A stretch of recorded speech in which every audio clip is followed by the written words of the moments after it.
How and when should you cover the salary expectation question in the interview? Stick around and I'll tell you more.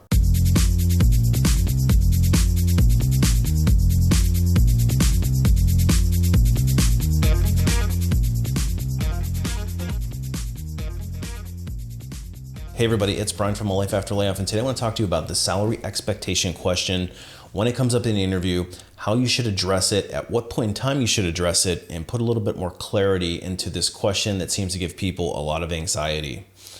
Now, as a corporate recruiter with over 20 years of experience interviewing and hiring thousands of people into some of the world's largest and most well-known companies, I do know a thing or two about salary expectation and how it gets addressed in the interviewing process. Part of this video is in response to a previous video that I made that seemed to garner a lot of attention and a lot of people questioning certain pieces of advice. So I wanted to spend a few minutes just clarifying some of what I said in that previous video and giving you a little bit more insight into the reason why I said what I said. And if you're not familiar with the video that I'm referring to, I'll leave a link for it. But essentially what I was covering in that video was things that you shouldn't say during an interview if you want to have the best chance of moving on to the final round. So there are two major things that I covered in that particular video that I'm going to clarify in this one. The first one being salary expectations, specifically around when it should be brought up and how you should address it. And then two is the hours that you would be working. But before we get too far into it, if you're interested in more videos just like this one directly from a corporate recruiter, make sure you hit that subscribe button, and you might want to consider hitting that thumbs up button because the algorithm really does appreciate that, and it helps support the channel and get this message out to a broader audience. And I'm happy to announce that I've got some fun new merchandise. If you're interested in any career-related mugs, t-shirts, or anything like that, go and check out my store. I'll leave a link for that as well. All right, so let's get into the salary expectation question. Based on some of the comments that I've received on that previous video, I do think that there is some clarification that is needed in order to really pull the nuance of what I was trying to get across. Listen, we know that you want to get paid and get paid a fair wage. We also don't want to waste your time any more than you want to waste ours. But asking that question right out of the gate is a big turnoff for employers because you don't even know what the position entails yet you're already asking about what you'll be paid. Now, some are going to argue that that should be a major consideration early in the process and we don't want to waste each other's time, but don't worry, I'm going to cover that later in my interview with you. But let me as the recruiter bring up the question and not you, because I don't want to question your motivation for talking to me. Also, if you've gotten past me in the interviewing process and you're on to the second round, we've already covered this topic. Don't go asking the hiring manager about the pay ranges either. That's an even bigger turnoff. Because in almost every case, the HR department, the TA team, and the hiring manager all come together to decide on a fair offer for you, and the hiring manager rarely has final say. And since my hiring managers already know that I asked that question, they're just going to think that you're fishing for a better answer. So let me be the one to address it with you. Being in an interview, it is understood that you're trying to make the most possible money that you can, because everybody, including the person who's interviewing you and the hiring manager, are in the same boat as you at some point in their career. We all want to make the most amount for our skill set and based on the current market conditions. So that part goes without saying. And I've covered how companies handle pay philosophy in other videos. So I would highly encourage you, if you're not sure how companies arrive at offers, to go and check some of those other videos out. But as far as addressing your salary expectation in the interview itself, there is some nuance there. Again, it's understood that we want to make the most amount of money possible, and the elephant in the room is how much does this job actually pay? Pay transparency would go a long way to resolving some of these issues. I made another video about that as well recently. But the interviewer wants to feel that you have a true interest in the role first before they cover the salary expectation question. And the initial phone screen is usually handled by a recruiter, and we will cover that topic in the interview itself, especially if you're a candidate that we want to move on to the next round. In my screening phone interviews, I have a checklist of things that I need to make sure that you meet, all the competencies that the hiring manager has set forth to make sure that you meet minimum standards. And once I'm satisfied with all those, then I'll get to the question of what's your salary expectations, so we can make sure that we're in the same ballpark. But if I don't ask you that question, it's either one of two things. Is number one, I probably don't think that you're a good fit for the role, and there's no point in even talking about the salary expectation because I'm not going to move you on anyway. Or the second thing is maybe I just simply forgot. If you have gotten to the end of the interview and it seems like it's a positive experience and the recruiter or the first round interviewer has not brought up salary expectation, then I think it's appropriate for you as the candidate to broach the subject. And this is especially true if they're talking about moving you into additional interviewing. At that point in time, I think it would be appropriate to say, I'm really excited to move on in your interviewing process. However, let's make sure that we're in the same ballpark. Can you give me an idea of where you're thinking your budget is for this position in terms of total compensation.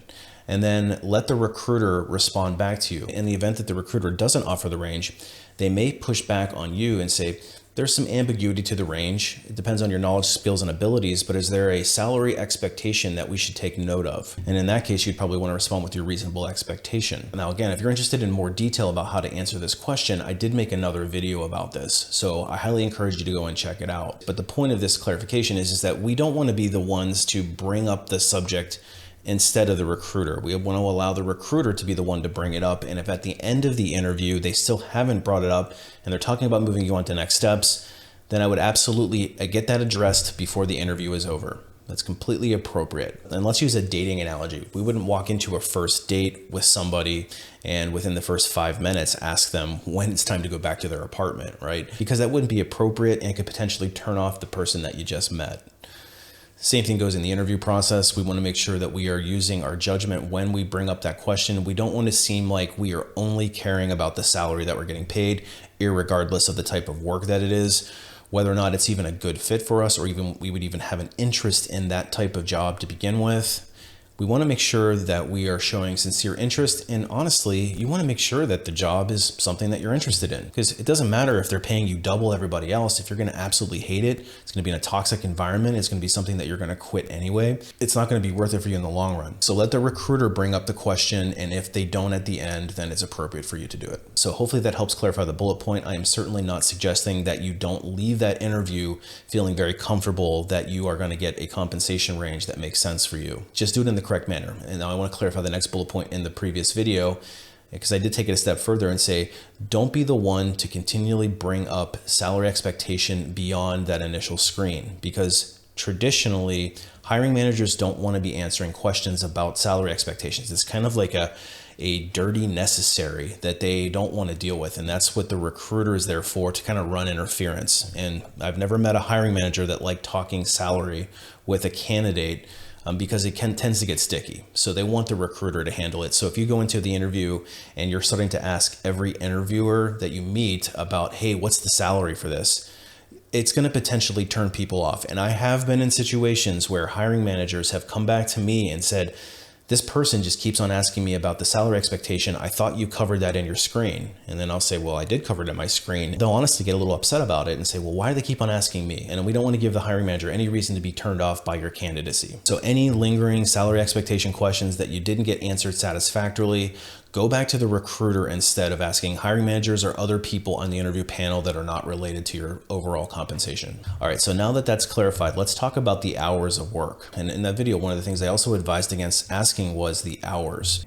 The next thing never to ask in an interview is, what are the hours? Okay, an hourly person is going to get a pass on this one, but if you're a salaried non-exempt employee and you're interviewing for a professional level position, never ask about the hours. Even if you have valid concern and maybe a previous employer you were worked to the bone and had to work long, hard hours over weekends and holidays, but I would suggest keeping this one to yourself, because a company is going to believe that you're a clock watcher, which is precisely what you don't want us to think as we're interviewing you. If you have a concern about the work conditions or hours, figure out another way to ask the question without sounding like you're somebody who avoids work. Perhaps ask about the culture or the expectations in the first 90 days, or potentially what shift you're going to support. But don't ask, how many hours are you expecting me to work? Because it's not a good look on you. And let me clarify what exactly I was talking about. Admittedly, the advice was probably more geared towards a salaried person than an hourly. And if it's an hourly job, you certainly have a reasonable expectation to know what the hours and the shifts are that you would be expected to work, and whether or not there's overtime and all of that kind of stuff. So those of you who took it the wrong way because you're hourly, absolutely ask those questions. Make sure that they get answered before you walk out the door for the first round interview. If you have a concern about work-life balance and you're wondering how many hours is going to be expected of you, there are proper ways to ask that question. What I wouldn't do is say, how many hours am I going to have to work in this job? Because inevitably what the hiring manager is going to interpret that is in the event that there is a spike in work on a particular week, they're not going to be able to rely on you. You're probably going to have your lights turned off and you're going to be the first one out the door at 5 p.m. And that might not be the truth, but that's the impression that that leaves. And we don't want to give, again, the hiring manager any reason to doubt your candidacy. If there's a concern about work-life balance, maybe you come from a place where they're working you 60, 70, 80-hour work weeks and your manager didn't have a good set of boundaries, I can understand why you would want to know the types of hours, but there's probably better ways that you can ask that question. Perhaps you could ask it like this. I understand that there may be some times where you'll be expected to go beyond the normal work hours, but how do you typically handle the work-life balance? What are your expectations there? If you're worried about working off shift or potentially being on call, you can certainly ask those questions. Just help me understand your expectation for situations where I might be asked to work over weekends or on call. You're framing it that you're not afraid of the hard work, but you just want to understand the expectation. The advice is meant to help you try to position yourself to be the best possible fit for the role. So hopefully that video comes across from a helpful perspective and you can see the intent behind it. But if you're somebody that's struggling in your interviewing and you need some more help, that's actually something that I specialize in. I do have a website called alifeafterlayoff.com. It's loaded with tips and tricks, all from an insider's perspective. And I have some of my deepest and most intimate knowledge in the form of some training courses. The first one's called Resume Rocketfuel, and it's designed to teach you how to write your resume that's going to give you the best chance of getting noticed for those first round interviews, because that's the purpose of your resume, is ultimately to get that first round interview.